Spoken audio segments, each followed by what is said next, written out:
Hi, and welcome back to English Audiobooks, the show where you can listen to fascinating stories and learn weird and wonderful things about the world, at the same time as improving your English. I'm Mark, and today we are going to be talking about the life of Donald Trump. Now, no doubt, you need no reminder of who Donald Trump is. His presidency was one of the most controversial in recent American political history and impossible to ignore. We're all aware of his scandals, all the things he said and did, both true and fake news, as he would say. But we're not here to talk about his presidency today. We're here to talk about his life before he became leader of the free world. We'll take a look at his early life and the impact of his parents, his businesses, and many business failures, his scandals and criminal investigations, and consider whether or not he really wanted to be president, or he simply became the most powerful man in the world by accident. Okay then, the life of Donald Trump. On a June afternoon in 2015, a small crowd waited around in the basement of a midtown Manhattan skyscraper. There was a small stage, and posters promising to make America great again on the walls. Then suddenly, everyone turned, and all eyes looked up towards a golden escalator. First, the shoes came into view, then the legs, the midsection, the tie, and finally a shock of poorly dyed blonde hair and a cheesy grin.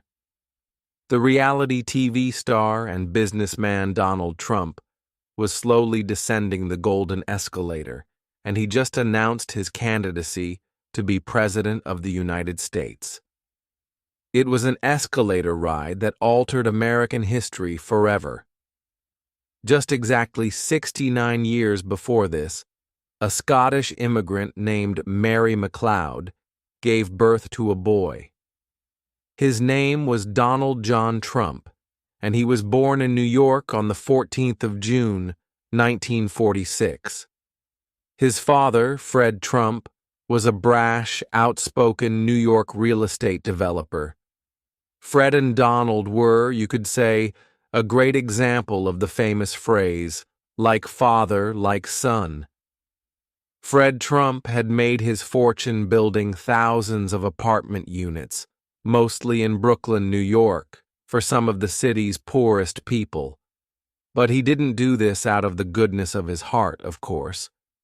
Rather, Fred Trump took government money to build social housing, but didn't quite tell the real truth about how much the construction the building would cost, meaning he would charge the government more and put the difference in his pocket. While clearly, as a businessman, he was allowed to make a profit, his business practices raised eyebrows so much that he was investigated in 1954 by the Senate Banking Committee for overestimating the costs of his construction projects and keeping the difference for himself. But that's just the start. Fred Trump was not only a man of questionable, shady business practices, like his son would be accused of being, but there is also substantial evidence to suggest that he would discriminate against his tenants based on the color of their skin. Specifically, African American tenants weren't treated well by Fred Trump. In 1967, after black tenants were repeatedly rejected for apartment applications, an investigation concluded that of the almost 4,000 apartments in Trump Village, one of Fred's many housing complexes, just 7 were occupied by African American families. Now Donald Trump might have got the taste for business, and perhaps slightly questionable business practices from his father. But there were plenty of maternal influences too, influences from his mother. Specifically, for his style and his trademark hair, he has his mother to thank. She also had a love for eccentric hairstyles, and for many years Mary, his mother, sported a dramatic orange swirl reminiscent of her son's infamous hairdo. She often wore fur coats and extravagant jewelry, and Donald Trump has frequently acknowledged his mother's influence on his personality. In his 1987 book The Art of the Deal, he wrote, "Looking back, I realize now that I got some of my sense of showmanship from my mother. Mary's sense of showmanship would take her son onto every TV screen in America and then into the White House. Anyway, back to young Donald's early life. After attending a private boarding school, Trump initially studied at Fordham University in the Bronx, but in 1966, he went on to the Wharton School of Business at the University of Pennsylvania. During his studies, he managed to avoid being drafted into the Army to fight in the Vietnam War. But in 1968, by the time he had finished his studies, Trump was initially declared eligible to fight. But, as you may know, he was given another medical deferral for bone spurs, basically hard bumps that develop on the end of bones. This was essentially a doctor's letter, saying don't send him to Vietnam, he isn't healthy enough. So he never went. Now, there has been plenty of controversy about this, and it has since been suggested that the doctor who diagnosed his bone spurs was a tenant in a Trump building and did Fred Donald's father a favor. Upon his graduation and safe from the battlefield, Donald began working with his father and soon got into the spirit of the family business. By 1971, at the age of just 25, he was made president. Not President of the United States, of course. That would have to wait. President of his father's real estate business. It seems that the young Donald was quite happy to go along with his father's questionable business practices, and his career would be filled with legal difficulties and accusations of wrongdoing.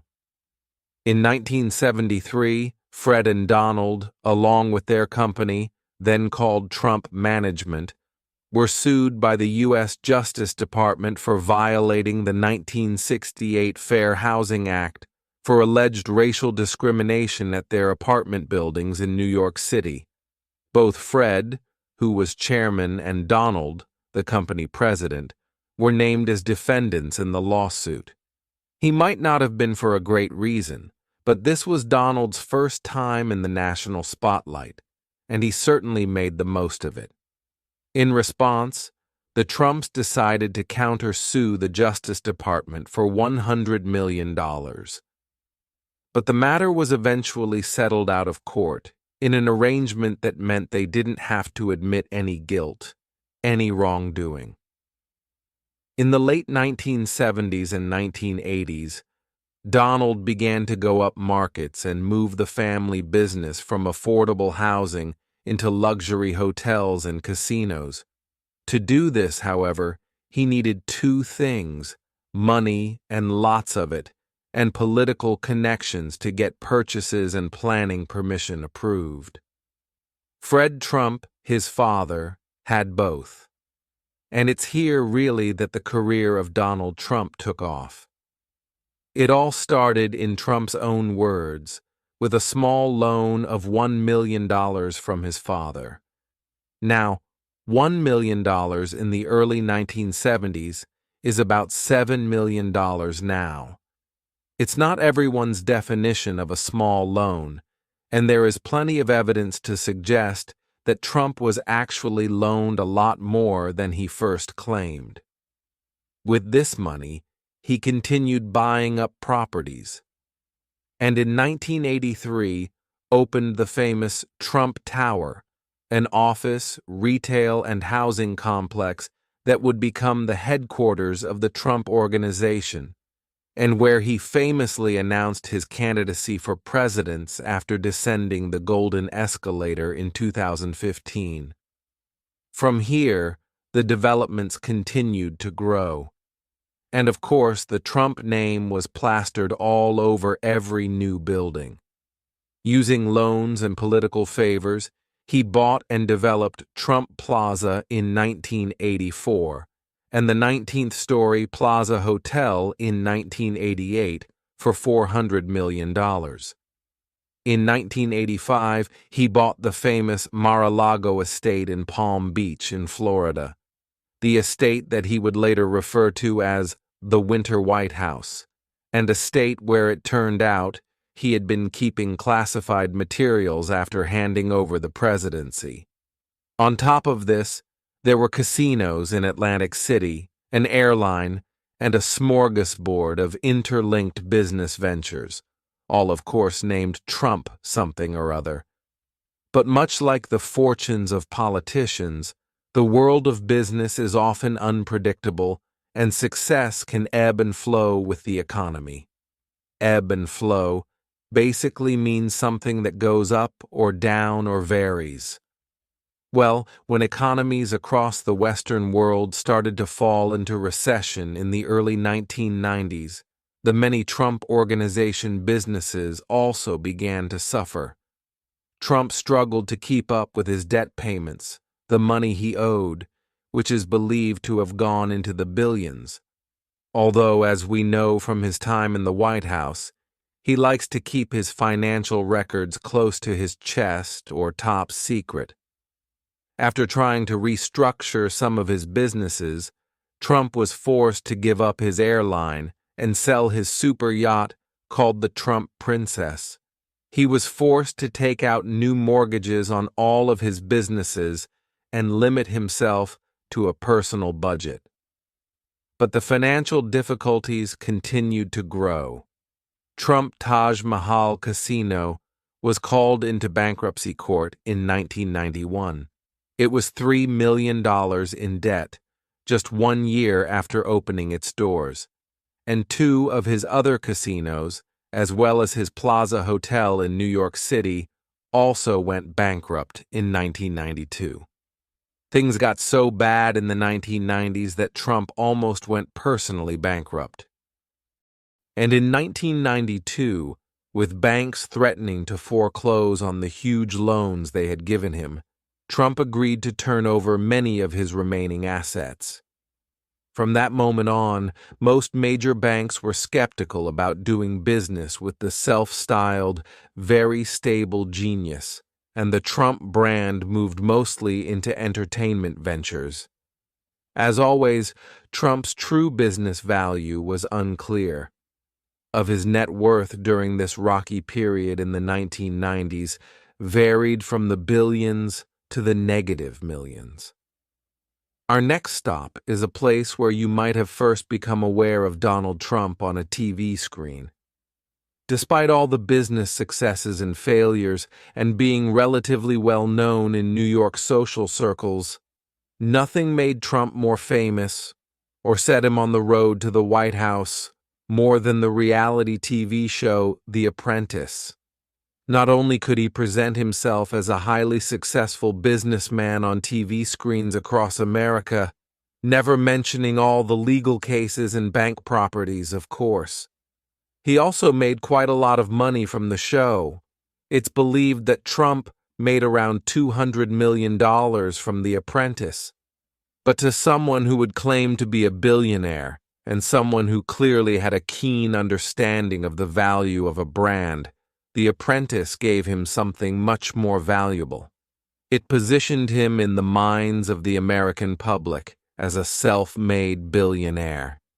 And for a nation with an almost religious infatuation with businessmen and make money, this was priceless. The 2008 relaunch of the show The Celebrity Apprentice brought him into celebrity circles, confirmed his position as a household name in American TV society. And his well-known signature catchphrase, "You're fired," gave him authority in the minds of the American public. America has seen him in a carefully controlled business situation on The Apprentice, looking decisive and authoritative. This seed that he planted in the 2000s would come in useful later on. But if we put aside the self-made billionaire TV persona for a moment, Trump certainly had some very big business failures over the years, including, but not limited to, Trump Steaks, a Trump ice-bottled water brand, Trump Vodka, and of course the prestigious Trump University. Trump University, or the Trump Entrepreneur Initiative, as it became known when authorities declared it misleading and possibly illegal to describe it as a university, was an educational service that offered classes in real estate investments and entrepreneurialism, and the chance to learn from the great real estate mogul himself.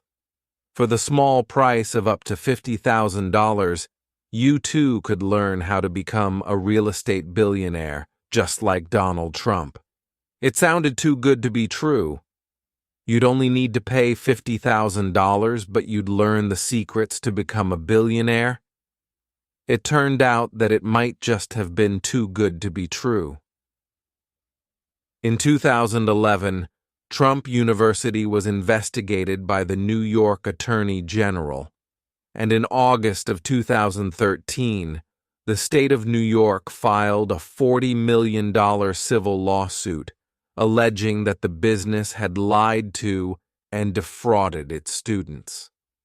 After denying the allegations for a few years, Trump eventually settled the lawsuits for $25 million in November 2016, after he had been elected president.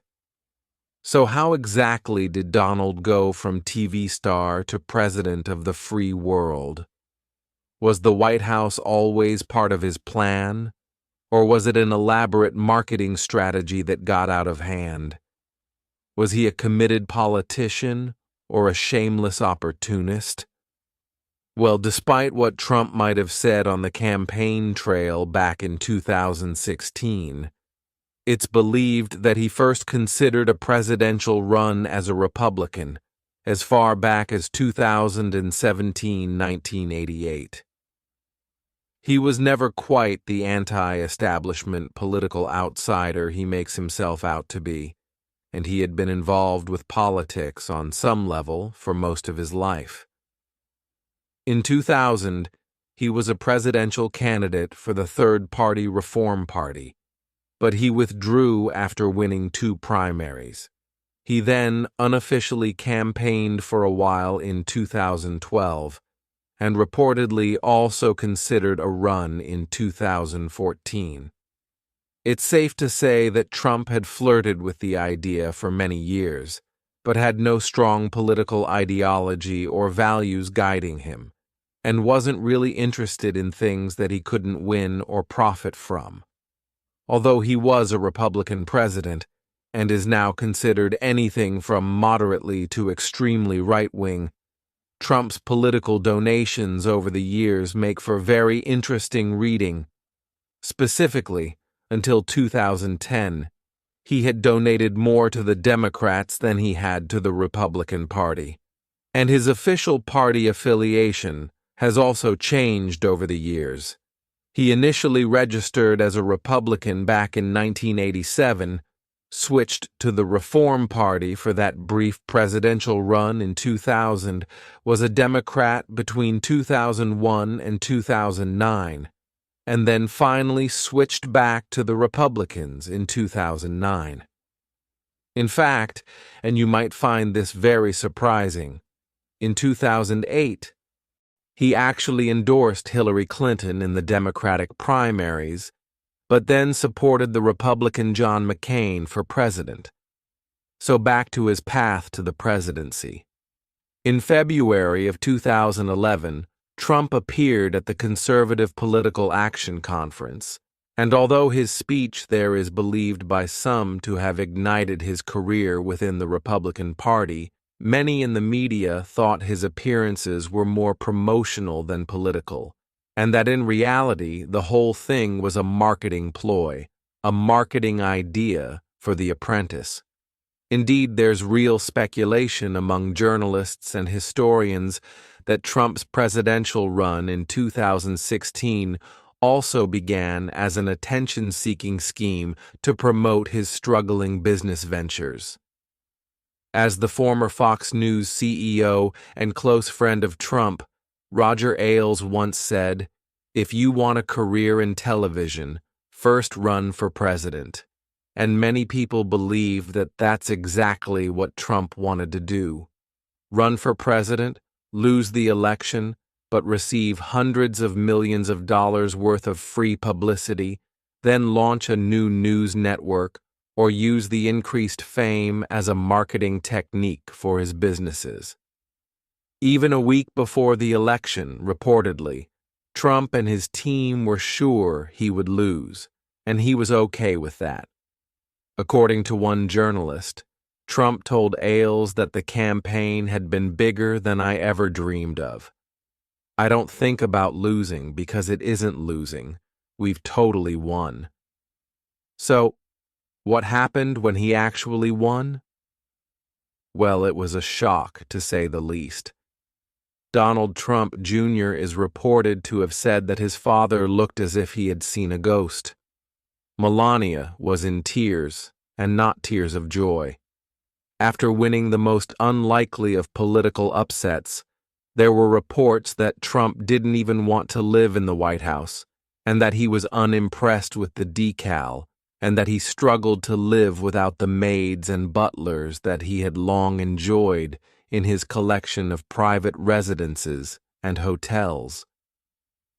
So, how did Donald Trump, a supposedly successful businessman with a shady track record of investments and legal challenges, how did he win the presidency and become the most powerful man in the world?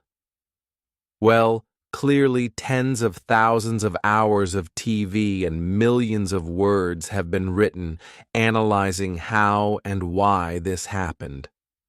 So, I only want to make one point here, and it's that the fact that he was the clear outsider and that he wasn't expected to win meant that his campaign became relatively pressure-free.